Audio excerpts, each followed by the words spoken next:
Good morning students. आज हम 5th class में 5th चैप्टर कर्तव्य बोध पढ़ेंगे। कर्तव्य बोध, कर्तव्य क्या है? हमारी जिम्मेदारी, हमारा काम करने के प्रति जो जिम्मेदारी है वही कर्तव्य है। अपने काम को जिम्मेदारी पूर्वक करना। कर्तव्य बोध का अर्थ क्या होगा? अपने काम को जिम्मेदारी पूर्वक करना। इस पाठ में आपको महाभारत युद्ध में क्या उपदेश दिया गया के बारे में बताया गया है कि इसमें श्री कृष्ण ने अर्जुन को गीता का उपदेश दिया है, शिक्षा दी है, धर्म के रास्ते पर चलने के लिए शिक्षा दी है, कर्म करने के लिए प्रेरित किया है और परिणाम क्या होगा इसके प्रति सोचने के लिए मना किया है कि तुम फल की इच्छा मत करो, तुम्हें परिणाम की कोई चिंता नहीं होनी चाहिए। यह पाठ महाभारत पर आधारित है। महाभारत में 2 परिवार थे, कौरव और पांडव। जानते होंगे सब। महाभारत सुनी है आपने, टीवी में देखी भी होगी। उसमें 2 परिवार होते हैं, कौरव और पांडव। पांडव सच्चाई के रास्ते पर चलते हैं, धर्म के रास्ते पर चलते हैं, जबकि कौरव अधर्म के रास्ते पर चलते हैं। और आपको पता है हमेशा जीत धर्म की होती है या अधर्म की होती है? जीत हमेशा धर्म की होती है। तो इस पाठ में भी कौरव और पांडवों के बीच युद्ध होता है और उस युद्ध में पांडवों की जीत होती है। वे धर्म के रास्ते पर चलते हैं। उनकी जीत निश्चित थी कि जीत धर्म की होगी, और कौरव वो अधर्म के रास्ते पर चलते थे तो उनकी हार भी निश्चित थी।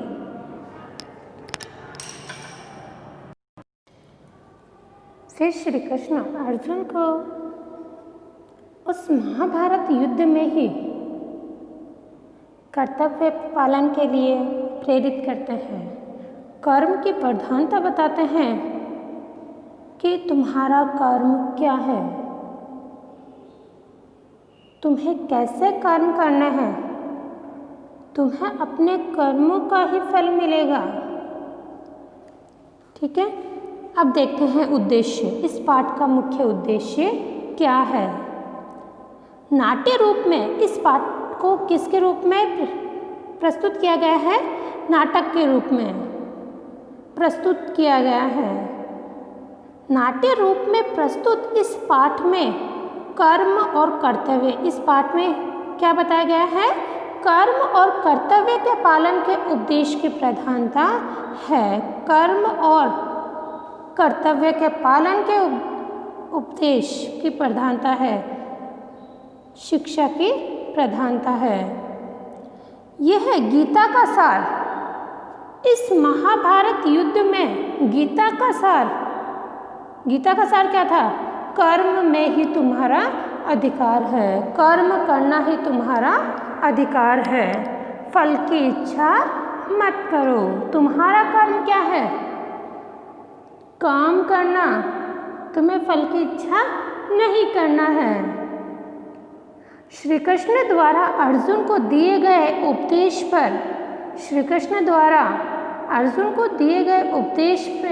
पर शिक्षा पर आधारित है। यह पाठ किस पर आधारित है कि श्री कृष्ण अर्जुन को क्या उपदेश दे रहे हैं, क्या शिक्षा दे रहे हैं।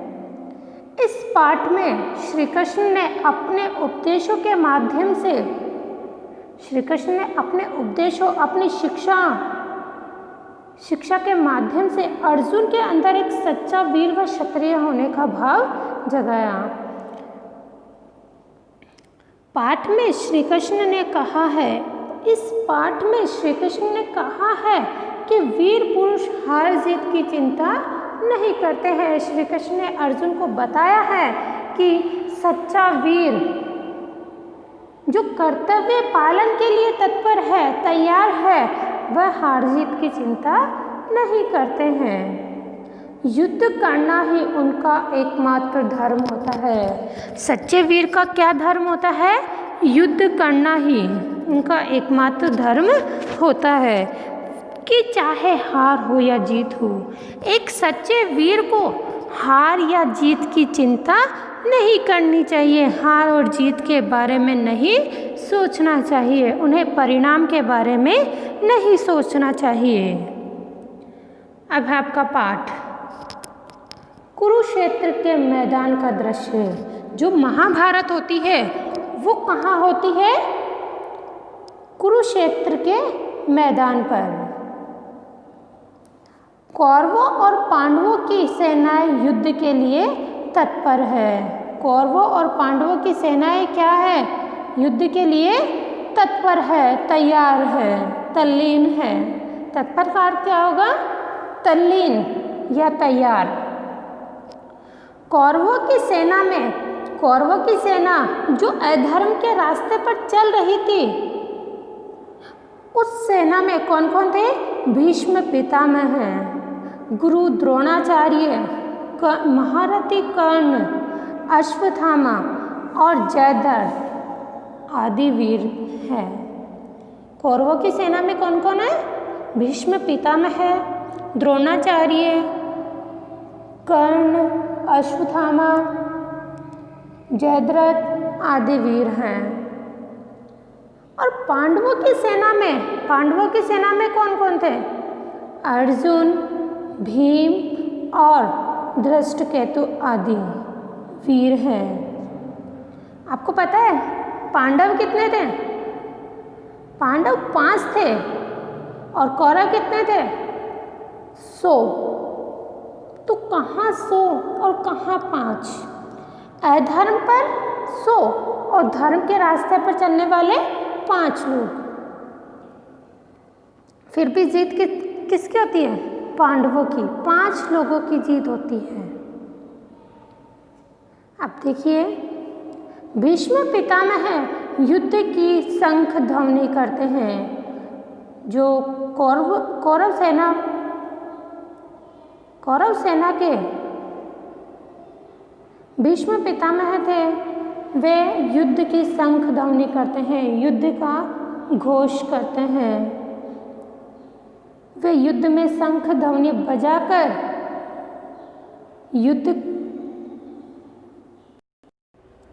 युद्ध शुरू होने के लिए करते हैं। उसी समय अर्जुन का रथ, जिसके सारथी मतलब रथ को हाँकने वाला, सारथी का क्या अर्थ होगा? युद्ध को हाँकने वाला, चलाने वाला श्री कृष्ण है। अर्जुन का रथ चलाने वाला कौन था? श्री कृष्ण आता हुआ दिखाई देता है। उसी समय अर्जुन का रथ, उसके सारथी श्री कृष्ण है, आता हुआ दिखाई देता है। अर्जुन, केशव, केशव क्या है? श्री कृष्ण का एक नाम है। श्री कृष्ण के अन्य नाम कौन कौन से हैं? अन्य नाम भी मुरलीधर है, मधुसूदन है, श्री कृष्ण है, कान्हा है, ये इनके पर्यायवाची भी हैं।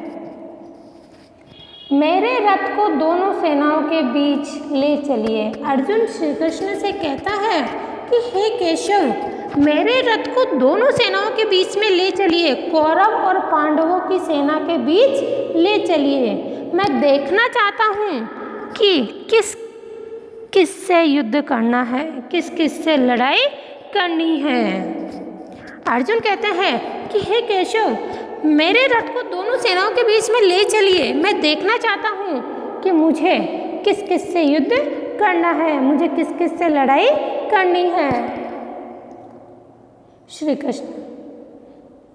कृष्ण अर्जुन से कहते हैं कि जैसी तुम्हारी इच्छा, रथ को आगे बढ़ाते हैं। हे गांडीवधर, हे गांडीव धनुषधारी, इस स्थान से तुम सभी वीरों को देख सकते हो। गांडीवधर का क्या अर्थ होगा? गांडीव धनुष धारण किया हुआ।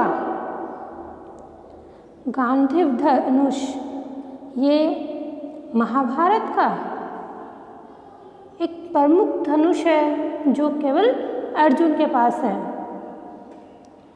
इस स्थान से तुम सभी वीरों को देख सकते हो। श्री कृष्ण कहते हैं कि हे अर्जुन, तुम इस स्थान से सभी वीरों को देख सकते हो। अर्जुन शत्रु पक्ष की ओर देखकर, अरे यहाँ तो पितामह भीष्म, गुरु द्रोण और शल्य खड़े हैं। अर्जुन कहते हैं, अपने शत्रु पक्ष की ओर देखकर अर्जुन कहते हैं कि यहाँ तो भीष्म पितामह, गुरु द्रोणाचार्य और शल्य खड़े हैं। क्या इस युद्ध में विजय पाने के लिए, अर्जुन कहते हैं, श्री कृष्ण से कहते हैं, क्या मुझे इस युद्ध में विजय पाने के लिए अपने गुरुजनों और संबंधियों का ही वध करना होगा? संबंधी रिश्तेदारों का ही वध, हत्या करनी होगी? श्री कृष्ण पार्थ, हे अर्जुन, यह युद्ध तुम अपनी इच्छा से नहीं लड़ रहे हो। श्री कृष्ण अर्जुन को समझाते हुए कहते हैं कि अर्जुन, यह युद्ध तुम अपनी इच्छा से नहीं लड़ रहे हो, तुम्हें तो यह युद्ध करने के लिए विवश किया गया है। पार्थ, अर्जुन, यह युद्ध तुम अपनी इच्छा से नहीं लड़ रहे हो। दुर्योधन और उसके साथियों ने युद्ध के लिए तुम्हें विवश किया है। दुर्योधन कौन है? कौरव सेना, कौरवों का सबसे ज्येष्ठ पुत्र। विवश, मजबूर किया है। इस प्रकार के धर्म युद्ध में मोह कैसा? इस धर्म युद्ध में तुम्हें मोह नहीं करना चाहिए, मूर्खता नहीं दिखानी चाहिए। अर्जुन धनुष बाण रखते हुए, अर्जुन अपना धनुष बाण रखते हुए, हे कृष्ण, हे श्री कृष्ण, मैं यह युद्ध नहीं कर पाऊंगा। अर्जुन श्री कृष्ण से कहते हैं कि हे श्री कृष्ण, मैं यह युद्ध नहीं कर पाऊंगा। मैं अपने स्वजनों, अपने ही लोगों, स्वजनों, अपने ही लोगों के वध के लिए अस्त्र जो फेंक कर चलाया जाता है, एक हथियार जिसे फेंक कर चलाया जाता है, और इसी के साथ होता है शस्त्र जिसे हाथ से चलाया जाता है। अस्त्र नहीं उठाऊंगा, मुझे ऐसी विजय नहीं चाहिए। अर्जुन श्री कृष्ण से कहते हैं कि हे श्री कृष्ण, मैं ये युद्ध नहीं कर पाऊंगा, मुझे ये युद्ध नहीं करना है। मैं अपने प्रियजनों, अपने ही लोगों के वध के लिए अस्त्र नहीं उठाऊंगा, मुझे ऐसी विजय नहीं चाहिए। अर्जुन, वीर अर्जुन, तुम आज कैसी कायरो जैसी बातें कर रहे हो? श्री कृष्ण अर्जुन से कहते हैं कि हे अर्जुन, आज तुम कैसी कायरो जैसी, तुम्हें कायरो जैसी बातें करना शोभा नहीं देता है। तुम्हें युद्ध स्थल में यह अज्ञान कैसे हुआ? तुम्हें युद्ध स्थल में, युद्ध के मैदान में यह अज्ञान कैसे हुआ? हृदय की दुर्बलता त्याग कर युद्ध करो। श्री कृष्ण अर्जुन को कहते हैं कि अर्जुन, तुम्हें हृदय, अपने मन की जितनी भी कमजोरियां हैं, उनको त्याग कर, उनको छोड़कर युद्ध करना है। अर्जुन, नहीं भगवान। अर्जुन श्री कृष्ण से कहते हैं कि हे श्री कृष्ण, हे भगवान, ये मुझसे नहीं होगा, मुझे युद्ध के लिए विवश न करें, आप मुझे युद्ध के लिए मजबूर न करें।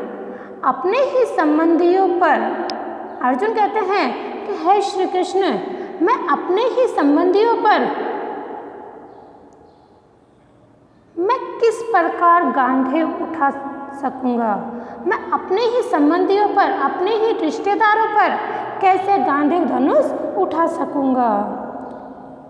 श्री कृष्ण, अर्जुन, यह वीरों का धर्म नहीं है। श्री कृष्ण अर्जुन से कहते हैं कि अर्जुन, यह वीरों का धर्म नहीं है, यह वीरों को शोभा नहीं देते हैं। जो अधर्म पर चलते हैं, जो बुराई के रास्ते पर चलते हैं, अधर्म पर चलते हैं, उनका नाश करना ही वीरों का धर्म होता है। बुराई को मिटाना ही वीरों का धर्म होता है। जो क्षत्रिय ऐसा नहीं करता, जो क्षत्रिय ऐसा नहीं करता है, उसकी सर्वत्र निंदा होती है, उसकी हर जगह सब जगह आलोचना होती है, बुराई होती है।